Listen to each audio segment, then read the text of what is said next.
Gênesis 37, versículo 1. E Jacó habitou na terra em que seu pai foi estrangeiro, na terra de Canaã.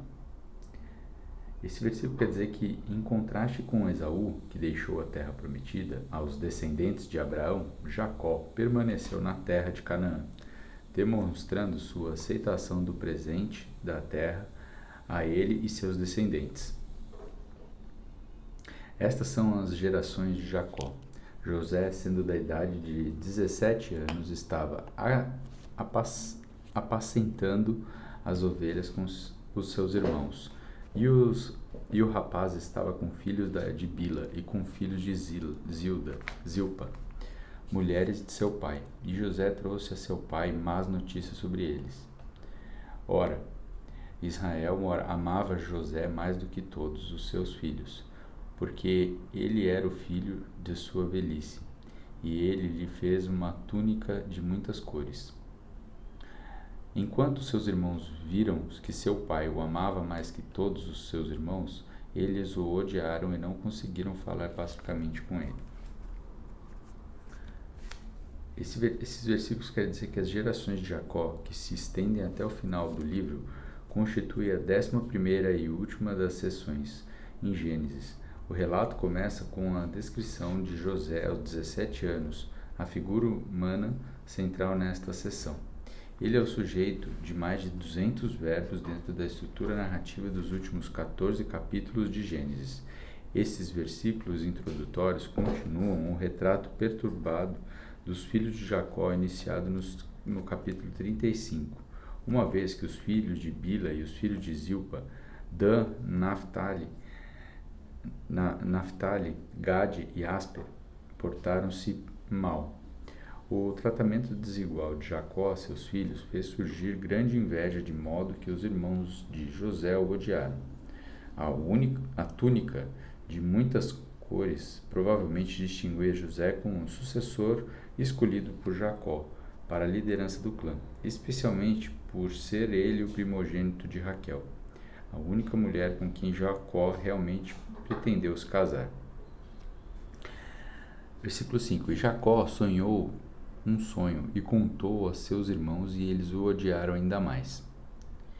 E ele lhe disse: Ouve, rogo-vos este sonho que eu sonhei. Eis que estávamos amarrando feixes no campo, e eis que meu feixe se levantava e ficava em pé. E eis que vossos feixes estavam em pé e ao redor e faziam reverência ao meu feixe. Os seus irmãos lhe disseram: Deverias tu reinar sobre nós? Ou deveria ter domínio sobre nós? E eles o odiaram ainda mais por os seus sonhos e por suas palavras. E ele sonhou ainda outro sonho, e o contou a seus irmãos e disse: Eis que eu sonhei mais um sonho, e eis que o sol e a luz e 11 estrelas faziam reverência em mim.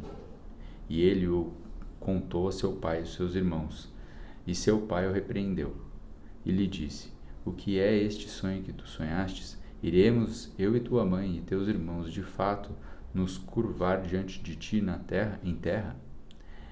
E seus irmãos o invejaram, mas seu pai observou o que se dizia. Esses versículos querem dizer que, como seu pai, Jacó, José recebeu 2 sonhos da parte de Deus durante a sua vida. Ambos descreviam José como alcançando uma posição de supremacia em sua família. Embora os símbolos diferissem grandemente, o primeiro sonho usava uma imagem agrícola. O segundo, mais importante e de alcance mais amplo do que o primeiro, era astronômico. O emparelhamento dos sonhos, ambos com o mesmo sentido, indicava que Deus certamente faria com que os eventos acontecessem. Intérpretes antigos sugeriram que a lua significava Bila, uma vez que Raquel, a mãe de José, estava morta nessa época. Versículo 12. E seus irmãos foram apacentar o rebanho de seu pai em Siquém. E Israel disse a José: Teus irmãos não estão apacentando o rebanho em Siquém? Vem, e eu te enviarei a eles. E ele disse: Aqui eu vou. E ele disse: Vai, rogo-te, vê se está bem com meus irmãos e bem com o rebanho, e traze-me palavra novamente.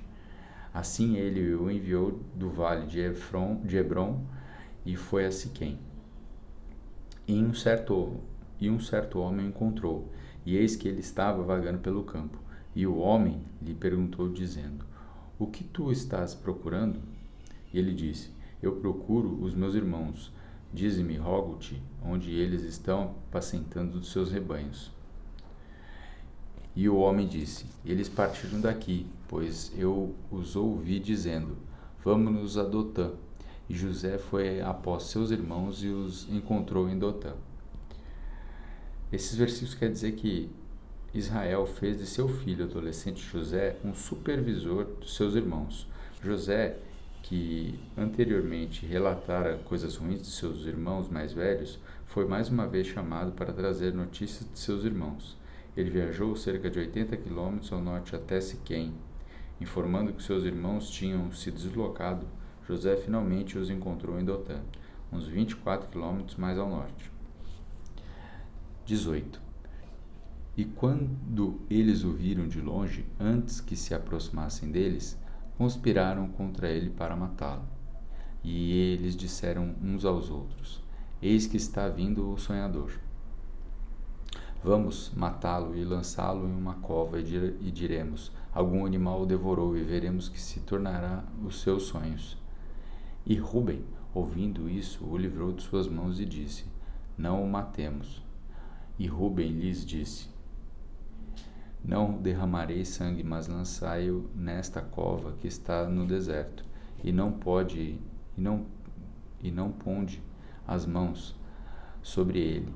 Disse isso ao fim de livrá-lo de suas mãos para fazê-lo voltar a seu pai. E aconteceu que José havia chegado aos seus irmãos. Eles despiram José de a túnica, e a túnica de muitas cores estava nele. E eles o tomaram e o lançaram com uma cova. E a cova estava vazia, não havia água nela.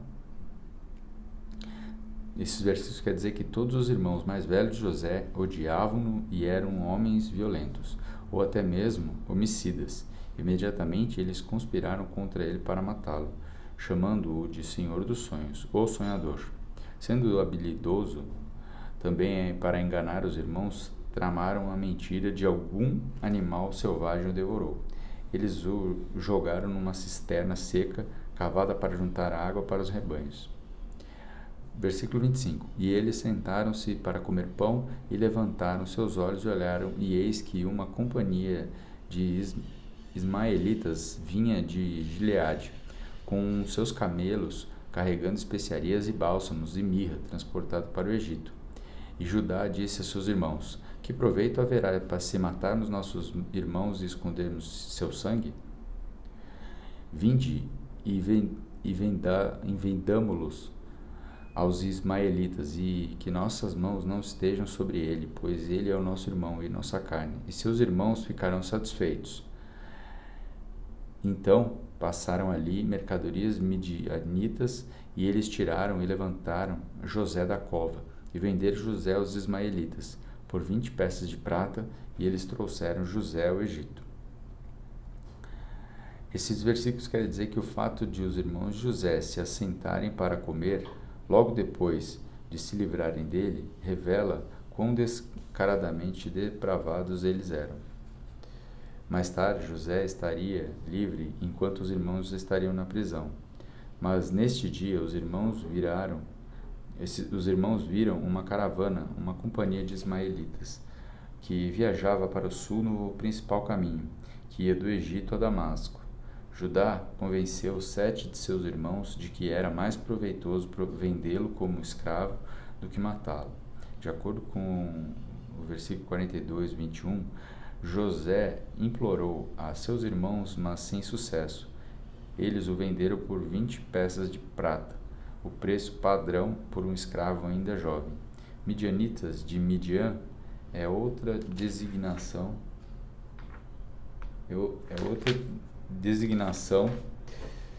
para os ismaelitas nesta narrativa. A menção dos descendentes de Ismael e de Midian faz lembrar o tipo de rivalidade entre irmãos que está ocorrendo aqui novamente.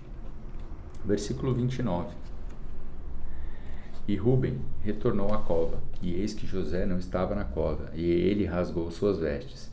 E ele retornou aos seus irmãos e disse: O menino não está, e eu para onde irei? E eles tomaram a túnica de José e mataram um cabrito, e mergulharam a túnica no sangue. E eles enviaram a túnica de muitas cores e a levaram a seu pai, e disseram: Achamos isto, vê agora se é ou não a túnica do teu filho.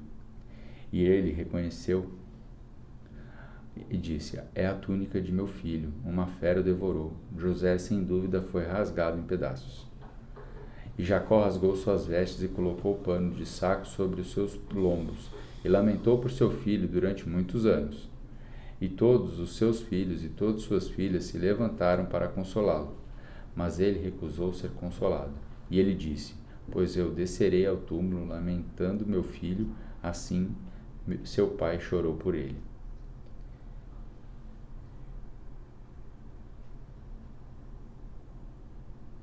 Esses versículos querem dizer que, como o mais velho dos irmãos, Rubens se sentiu responsável pela segurança de José. E ele esteve presente quando seus irmãos decidiram vender o jovem. E ele ficou chocado e consternado quando descobriu o que havia acontecido.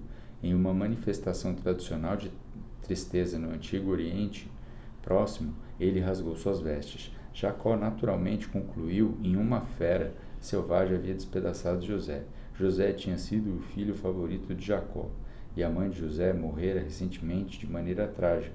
Assim, quando confrontado quanto a esta evidência, ele recusou ser consolado. Expressando uma vez disso o desejo de descer ao túmulo, o termo tradicional para o lugar dos mortos, para estar junto de seu filho. E os midianitas venderam ao Egito a Potifar, oficial de Faraó e capitão de guarda.